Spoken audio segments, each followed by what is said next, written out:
नमस्कार मित्रों, कॉमटेरिया educational platform पे आपका हार्दिक स्वागत एवं अभिनंदन। जैसा कि आप जानते हैं कि 67वीं BPSC PT preliminary examinations the mostly highly awaited examination which is organized by Bihar Public Service Commission on 08 May 2020. Now the Comp decided to start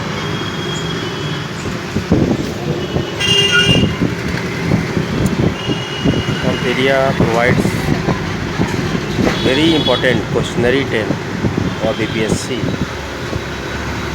more awaited PT examination. अगर आपको ये वीडियो पसंद आए तो वीडियो को share जरूर करिएगा और हो सके तो चैनल को सब्सक्राइब। आइए हम स्टार्ट करते हैं महत्वपूर्ण questionnaire of current affair for BPSC.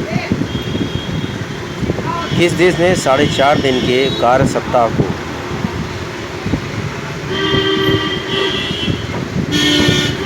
अपनाने की घोषणा की है?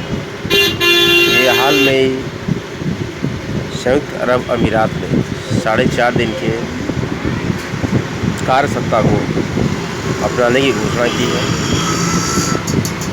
इस देश ने सार्को नामक एक सुसाइड मशीन को इच्छा मृत्यु के लिए प्रयोग किए जाने की मंजूरी दी है। तो ये स्विट्ज़रलैंड में इस प्रकार के मशीन को मंजूरी दी है जिसमें इच्छा मृत्यु आप कर सकते हैं।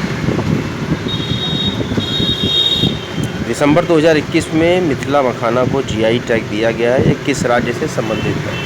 मिथिला जैसा कि नाम सही प्रदर्शित है, यह बिहार से संबंधित है।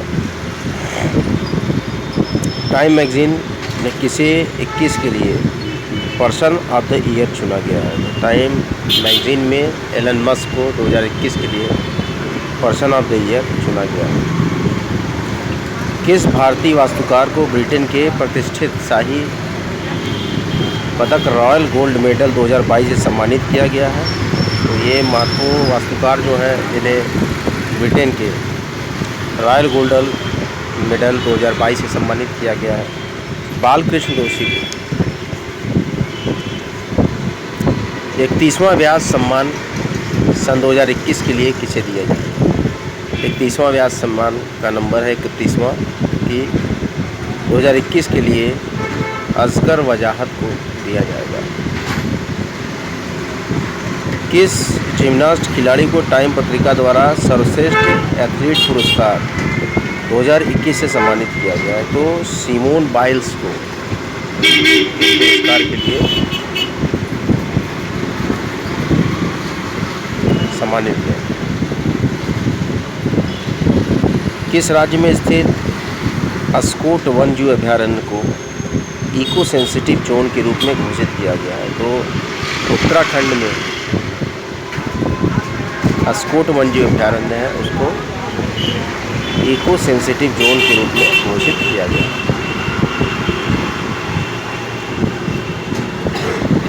अगला महत्वपूर्ण प्रश्न हम लेते हैं क्योंकि काफ़ी रोचक होगा और बड़ा ही महत्वपूर्ण। किस राज्य सरकार द्वारा सहाय योजना की शुरुआत की गई? तो झारखंड सरकार द्वारा सहाय योजना की शुरुआत की गई। प्रधानमंत्री नरेंद्र मोदी को किस देश ने अपने सर्वोच्च नागरिक पुरस्कार नगदग 12 ई फोरलो से सम्मानित किया है? तो भूटान ने पीएम को अपने राष्ट्रीय नागरिक पुरस्कार से, सर्वोच्च नागरिक पुरस्कार से सम्मानित किया है। किस राज्य में भारत के पहले international arbitration and mediation centre का उद्घाटन किया गया है? तेलंगाना में भारत के पहले आर्बिट्रेशन एंड मीडिएशन सेंटर का उद्घाटन किया गया है। वैश्विक स्वास्थ्य सुरक्षा सूचकांक 2021 में भारत को कौन सा स्थान प्राप्त हुआ? तो वैश्विक स्वास्थ्य सुरक्षा सूचकांक 2021 में भारत को 66वां स्थान प्राप्त हुआ। ऐसे ही महत्वपूर्ण श्रृंखलाओं को लेकर आता रहता है नियमित आपके समक्ष कॉम्पिटेरिया, जो कि हर कदम विद्यार्थियों के साथ है और पूरे विश्व में शिक्षा का निःशुल्क प्रचार और प्रसार करता है। बड़ी महत्वपूर्ण दिनचर्या में से कॉम्पिटेरिया समय निकालकर यूट्यूब के महत्वपूर्ण प्लेटफॉर्म पे आपके समक्ष प्रस्तुत होता है। अभी इस समय महत्वपूर्ण एग्ज़ाम बीपीएससी 67वीं पीटी के लगे हुए हैं 8 मई को, तो इस परिप्रेक्ष्य में क्वेश्चनरी 10 का आयोजन आज कॉम्पिटेरिया द्वारा किया गया है। इस फ्री लेक्चर्स का लाभ जरूर लें। कॉम्पिटेरिया कटिबद्ध है मुफ्त वैश्विक अध्ययन देने के लिए कि सभी पढ़ें और get study hard and get success, जो उद्बोधन प्रचारित करता कॉम्पिटेरिया। इसी प्रकार से यूट्यूब पर निस्वार्थ फ्री एजुकेशन प्रोवाइड करता है। राष्ट्रमंडल भारोत्तोलन चैंपियनशिप 2021 का आयोजन कहाँ किया जाएगा? तो राष्ट्रमंडल भारोत्तोलन चैंपियनशिप 2021 का आयोजन ताशकंद उज़्बेकिस्तान में किया जाएगा। किस भारतीय जलवायु कार्यकर्ता को वर्ष 2021 के लिए संयुक्त राष्ट्र महिला पुरस्कार से सम्मानित किया गया है? तो वो महत्वपूर्ण भारतीय जलवायु कार्यकर्ता हैं दिव्या हेगड़े, इनको सम्मानित किया गया है। और भी महत्वपूर्ण प्रश्न हम लेते हैं अपने इस लेक्चर में, जो कि बड़ा ही महत्वपूर्ण क्षण होता है सिविल सर्विसेज एस्पिरेंट के लिए। नज़दीकी एक हफ्ते दिसंबर 2021 में शारदा मेनन का निधन हो गया है। उनका संबंध किस क्षेत्र से था? तो शारदा मेनन इनका निधन हो गया है दिसंबर 2021 में। उनका संबंध मनोचिकित्सा के क्षेत्र में था। और महत्वपूर्ण श्रृंखलाएँ लेते हैं महिलाओं की सुरक्षा के लिए अभय परियोजना की शुरुआत किसके द्वारा की गई है? तो महिलाओं की सुरक्षा के लिए अभय योजना की शुरुआत दिल्ली पुलिस के द्वारा की गई। 18 से 20 दिसंबर के मध्य में तीसरी भारत मध्य एशिया वार्ता का आयोजन कहाँ किया गया? तीसरी भारत मध्य एशिया वार्ता का आयोजन नई दिल्ली में किया गया। प्रश्नों की श्रृंखलाओं को देखें। प्रश्न बड़े महत्वपूर्ण होते हैं। कौन सा प्रश्न किधर से आपके एग्जामिनेशन में आ जाएगा, इसकी कोई गारंटी नहीं है। इसीलिए बराबर प्रश्नों की रिवीजन बहुत ज़रूरी है। बेसिक नॉलेज लेने के बाद आप रिवीजन क्वेश्चनरी को देख सकते हैं। BWF विश्व चैंपियन 2021 में भारत के किस बैडमिंटन खिलाड़ी ने रजत पदक जीता है? तो भारत का वह खिलाड़ी जिसने BWF विश्व चैंपियनशिप में रजत पदक जीता है वो किदाम्बी श्रीकांत ने जीता हुआ है। और भी महत्वपूर्ण प्रश्नों को ले रहा है कॉम्पिटेरिया। किस देश को एक साल के लिए संघाई सहयोग संगठन के क्षेत्रीय आतंकवाद विरोधी संरचना का अध्यक्ष बनाया गया है? तो भारत को बनाया गया है संघाई सहयोग संगठन के क्षेत्रीय आतंकवाद विरोधी संरचना का अध्यक्ष। नवंबर 2021 में किस राज्य सरकार द्वारा उड़ान योजना की शुरुआत की गई? तो नवंबर 2021 में राजस्थान सरकार द्वारा उड़ान योजना की शुरुआत की गई। ऐसे ही महत्वपूर्ण विषयों को और ऐसे ही महत्वपूर्ण तथ्यों को प्रदर्शित करता है कॉम्पिटेरिया। आपके समक्ष महत्वपूर्ण प्रश्नों को लेकर बराबर उपस्थित होता रहता है और महत्वपूर्ण एग्ज़ाम्स में आपके समक्ष प्रस्तुत है। देखते हैं नवंबर 2021 में राज्य सरकार द्वारा उड़ान योजना की शुरुआत की गई। तो नवंबर 2021 में राजस्थान सरकार द्वारा उड़ान योजना की शुरुआत की गई।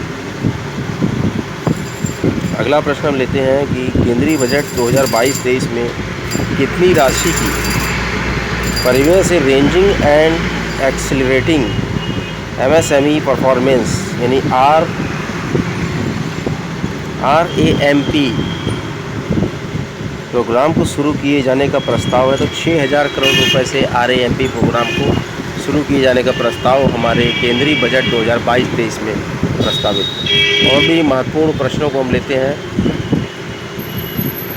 भारत ने किस देश के साथ डिजिटल मीडिया के क्षेत्र में सहयोग के लिए समझौता किया है? तो भारत ने वियतनाम के साथ डिजिटल मीडिया के क्षेत्र में सहयोग किया, समझौता किया है। और अमेरिकी राष्ट्रपति जो बिडेन ने भारतीय मूल के किस व्यक्ति को व्हाइट हाउस कार्यालय के प्रमुख के रूप में नियुक्त किया है? तो गौतम राघवन को व्हाइट हाउस के प्रमुख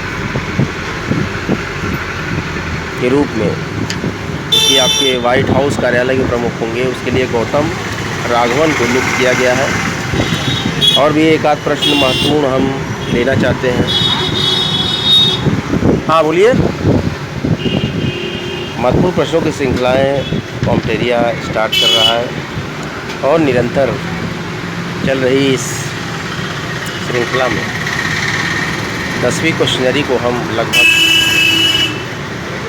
काफ़ी अच्छे से क्वेश्चंस हमने लिए हैं और आप रिवाइज करते रहें बीपीएससी के लिए। हमारी क्वेश्चनरी को कॉम्पटेरिया काफ़ी मेहनत करके क्वेश्चनरीज को फ्रेम करता है। अगला प्रश्न लेते हैं। किस भारतीय महिला पैरालंपिक खिलाड़ी ने 2021 पैरालंपिक स्पोर्ट्स अवार्ड में सर्वश्रेष्ठ महिला पदार्पण का पुरस्कार जीता? तो ये थी अवनी लेखरा ने इस तरह के सर्वश्रेष्ठ महिला पदार्पण का पुरस्कार जीता है। अवनी लेखरा, जो पैरालंपिक गेम्स होते हैं वो शारीरिक रूप से ऐसा कृत्रिम अंगों की सहायता से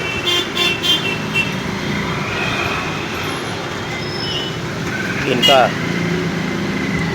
कौशल आप दिखाने का आपको मौका मिलता है। पैरालंपिक्स दिव्यांगों के लिए ये अपने कौशल को, किसी भी प्रकार के कौशल को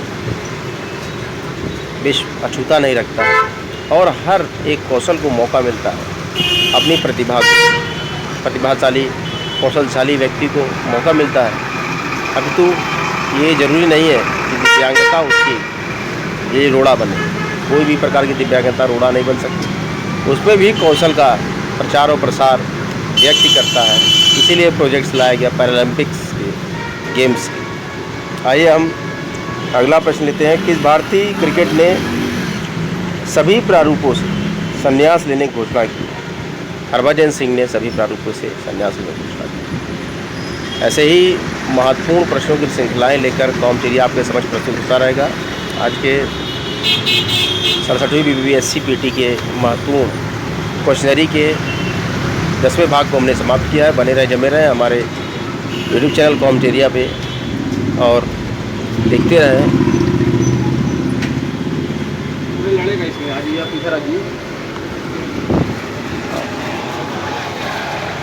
देखते रहें हमारे चैनल को। अगर आपको हमारे चैनल के वीडियोस पसंद आते हैं तो आप इनको लाइक करें और सब्सक्राइब कर दें। जय श्री राम, जय महादेव।